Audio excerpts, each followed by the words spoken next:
Hello అండి, welcome to మా విచిత్ర స్టోరీస్. ఈరోజు కథ ఆనందపురం వెళ్ళాలి. ఈ కథ రచించిన వారు ఆదూరి వెంకట సీతారామూర్తి గారు. ఈ కథ మీకు నచ్చితే లైక్ చేయటం మర్చిపోకండి. మీకు ఎలా అనిపించిందో కామెంట్ చేసి చెప్పండి. ఈ ఛానల్ని కొత్తగా చూసేవారు మరిన్ని మంచి కథల కోసం సబ్స్క్రైబ్ చేసి బెల్ ఐకాన్ ఆన్ చేయండి. అప్పుడు ఏ కొత్త వీడియో పెట్టినా మీ దాకా వస్తుంది. ఇక కథ మొదలు పెడదాం. ఎండాకాలపు మిట్ట మధ్యాహ్నపు ఎండ. కాకులు కూడా బయటకు రావటానికి భయపడి చెట్ల కొమ్మల్లో తలలు దించుకునేటంత ఎండ. గేటు గడియ కొట్టిన శబ్దం. ఆ వెంటనే అమ్మా అన్న పిలుపు. అది పిలుపు కాదు, ఆర్తనాదం లాంటి అరుపు. ఆ అరుపుకు బెడ్రూములో నడుం వాల్చిన వాళ్ళు, ముందు గదిలో టీవీలు చూస్తున్న వాళ్ళు ఉలిక్కి పడాల్సిందే. పడ్డారు కూడాను. అయినా మనక్కాదులే అన్నట్లు ఊరుకున్నారు. మళ్ళీ అదే పిలుపు. రెండో మారు, మూడో మారు కూడా. వీధి తలుపు సగం తెరిచి ఏమిటి అంది శృతి. అమ్మగారు లేరా అడిగాడు వాడు. ఎందుకు? సీపిర్లండి, సీపిర్లు మంచిగున్నాయి అన్నాడు వాడు.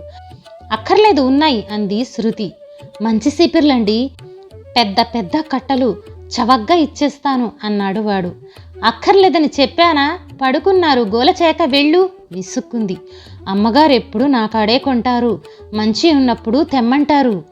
చవగ్గా ఇచ్చేస్తానని చెప్పండి బతిమాలే ధోరణి. తలుపు ఓరగా వేసిందేమో వాడి మాటలు వినిపిస్తున్నాయి. నిద్ర కోసం బెడ్రూమ్లో విశ్రాంతి తీసుకుంటున్న వసుంధరకి లోపలికొచ్చి టీవీ సౌండ్ కాస్త పెంచి సోఫాలో కూలబడింది శృతి. అమ్మా అంటూ మరో కేక వేశాడు వాడు. వాడి కేకలో అభ్యర్థన. ఏమిటి ఈ వేళప్పుడు వచ్చి కేకలు? తలుపు తెరుచుకుంది.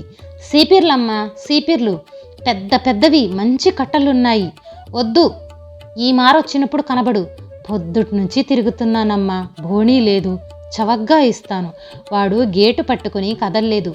కావీ రంగు పొట్టి పంచ, పైన జుబ్బా, తలకు మాసిన తువ్వాలు, తల మీద చీపుళ్ల మోపు. దేశంలోని పేదరికమంతా వాళ్ళలోనే ఉన్నట్లుంది. ఎంతకిస్తున్నావు?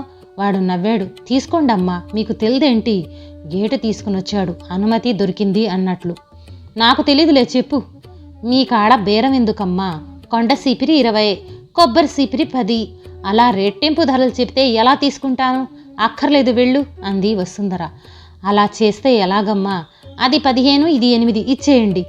ఇవే 3, అవో ఆ 4 అన్నాడు వాడు నెత్తిమీద నుంచి కిందకి దింపి కూర్చుంటూ.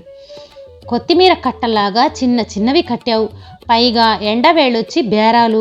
కొండ చీపురు 12కి, కొబ్బరి చీపురు 5కి ఇస్తే అదొకటి ఇదొకటి ఇవ్వు, లేదా పట్టుకుపో అంది.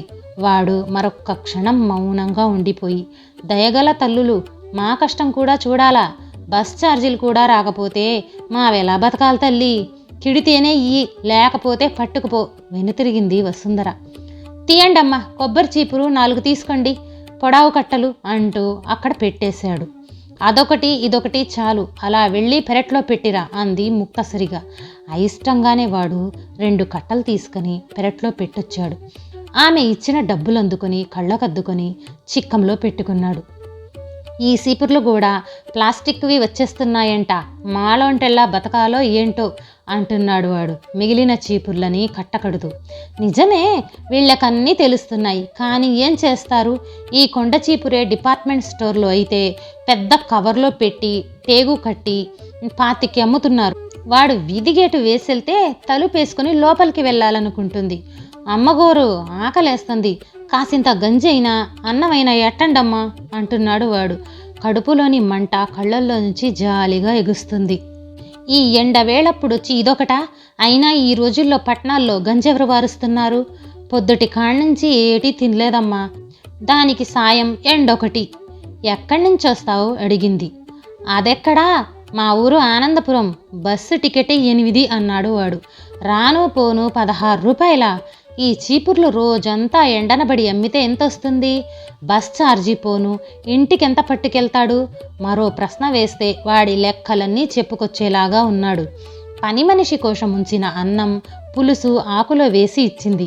పంపు దగ్గర చేతులు కడుక్కొని అరక్షణంలో ఆవురావురుమని తిన్నాడు. ఆకు అవతల పారేసి చెంబుతో చెంబెడు నీళ్లు గటగటా తాగేసి మరి కాసిన నీళ్ళమ్మా అన్నాడు. నీళ్లు తాగేందుకు నీళ్లు అమ్ముకునే వాళ్ళందరికీ ఈ మంచినీళ్ల సమస్యే. టైలు కట్టుకొచ్చి కత్తుల్ని, డోర్మెట్లని, వంట సామాన్లని అమ్మే సేల్స్ మేనేజర్స్కి నీళ్లు, అప్పడాలు, సర్ఫ్ ప్యాకెట్లు, అగరబత్తులు అమ్మే రంగురంగుల కంపెనీ డ్రెస్సుల అమ్మాయిలకి నీళ్లే. పూర్వం వీధి కుళాయిలు ఉండేవి, నూతులుండేవి. ఇప్పుడో 2 గుక్కల నీటి పొట్లం రూపాయి. గోళీ సోడా ఎక్కడో కానీ కనిపించటమే లేదు. చల్లని తల్లి, వెళ్తానమ్మా అన్నం తిన్న కృతజ్ఞత వాడి కళ్ళల్లో. గేటు గడియ వేసి వెళ్ళు. అలాగేనమ్మా. గేటు వేశాడు కానీ అక్కడి నుంచి కదల్లేదు వాడు. పక్కనే రోడ్డు మీదున్న కాగు చెట్టు వైపే ఉంది వాడి దృష్టి. తలుపు జారేస్తూ చూసింది వాడి వైపు. చిన్నగా విస్తరించిన కాగు చెట్టు నీడలోకి జరిగి విశ్రమించాడు. ఇంతటి పట్నంలో కూడా మున్సిపాలిటీ వారు చేసిన మంచి పని అయితే ఇదొక్కటే. అమ్ముకునే వాళ్ళకి, అడుక్కు తినే వాళ్ళకి, సేల్స్ రిప్రజెంటేటివ్లకు, బాటసార్లకి ఆ కాగు చెట్టే ఏసీ గది. ఎండ తాపం వల్ల కలిగిన అలసట చేత మంచం మీద వాలేసరికి వసుంధరకి మా గన్ను పట్టేసింది. గోడ గడియారం 3 గంటలు కొట్టి టీకి టైం అయిందని హెచ్చరించింది. టీ పెట్టి నలుగురికి ఇచ్చి తను కప్పులో పోసుకుని తాగుతూ వీధి తలుపు తీసింది. అప్పుడే గేటు దగ్గర వాడు అమ్మా అంటూ, కొన్నానుగా మళ్ళీ ఎందుకు వచ్చావు అడిగింది, మాటలో కాస్తంత చిరాకును ప్రదర్శిస్తూ. ఏట్నేదమ్మా, వెళ్తాన్నానని చెబుదామని చల్లని తల్లి అన్నాడు. వాడి కళ్ళల్లో కృతజ్ఞత, మనసులో నుంచి దీవింపు. అలాగేలే వెళ్ళు అనబోయి, ఇదిగో ఇలారా అంది. అడుగు ముందుకు వేయబోయిన వాడల్లా ఆగి గేటు దగ్గరకొచ్చి, ఏటమ్మా అన్నాడు. నిలబడు అంటూ లోపలికి వెళ్ళి క్రితం రోజు గుళ్ళో కొట్టిన కొబ్బరికాయల తాలూకా 2 కొబ్బరి చెక్కలు, 4 అరటిపళ్ళు తెచ్చి వాడికి అందిస్తూ, ప్రసాదం పిల్లలకి పెట్టు అంది. వాడు సంతోషంగానే అందుకుని తలూపేశాడు. ఎంతమంది పిల్లలు వెను తిరుగుతూనే అక్కర్లేని ప్రశ్న వేసింది. 2 అమ్మా, ఆడంగులు. మా ఆడదాన్ని పనిలోకి పోనీయరు అన్నాడు. ఏం పని చేస్తుందే మీ ఆవిడ? పాచి పనులే, 2 ఇళ్ళు చేస్తుంది. అయితే ఏట్నాభం, నెల బత్తెం, 4 రోజులన్నా సరిపోదు అంటూ వెనదిరిగాడు. సాయంకాలం బజార్లోకి వెళ్ళి తిరిగి వస్తూ సాయి గోపాల్ సినిమా హాల్ దగ్గర ఆటో ఎక్కబోతుంటే పక్కనున్న బస్టాపులో జనం మధ్య వాడు పరిచయమున్న వాడిలాగా పళ్ళికిలించి ముందుకెళ్ళాడు. ఏమిటి ఇంకా మీ ఊరు వెళ్ళలేదు అని అడిగింది వసుంధర. నేదమ్మా, లారీలు ఇప్పుడే వస్తాయి అన్నాడు వాడు. లారీలెందుకు, బస్సులున్నాయిగా. బస్సులున్నాయా అమ్మా, కానీ ఎర్ర బస్సు టికెట్టు 8. అదే నారీ అయితే 5కే నాక్కుపోతుంది. కాకపోతే ఓ పర్లాంగు దూరంలో ఆపేస్తాడు అన్నాడు వాడు అతి మామూలుగా. 3 రూపాయలు మిగులుతాయని ఇసుక లారీలలోనూ, ఇటుక రాయి తెచ్చే లారీల్లోనూ ప్రయాణాలు చేస్తారు. కానీ ఆ ప్రయాణాల్లో తమ బతుకులు మిగులుతాయా లేదా అని ఆలోచించరు. లారీ ప్రమాదాలు, కూలీ జన మరణాల వార్తలు లేని దినపత్రిక ఉందా ఏ రోజైనా? అయితే వీళ్ళకి తప్పదు. వీళ్ళ బతుక్కి 3 రూపాయలకే 300. ఇటువంటి బీద బిక్కి ప్రజల కోసం, బడుగు వర్గాల కోసం ప్రభుత్వం వేసిన పాసింజర్ బస్సులన్నీ ఏమైపోతున్నట్లో, అసలు ఉన్నట్లా లేనట్లా? స్ట్రైకులు, ఇంజన్ రిపేర్లు, ట్యాక్సీలు, పెరిగిన డీజిల్ ధరలు, పెరిగిన సిబ్బంది జీతభత్యాలు, వాటితో పాటు పెరుగుతున్న టికెట్ ధరలు, వీటికంతెక్కడా? ఇంతకీ మీదేవురన్నావు? ఆనందపురం అమ్మా, ఆనందపురం.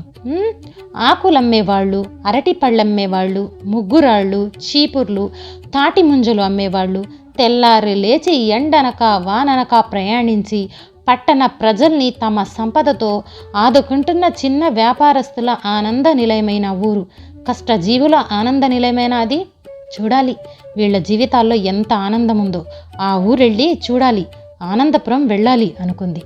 ఈ కథ నచ్చితే లైక్, షేర్ చేసి తప్పకుండా సబ్స్క్రైబ్ చేయండి.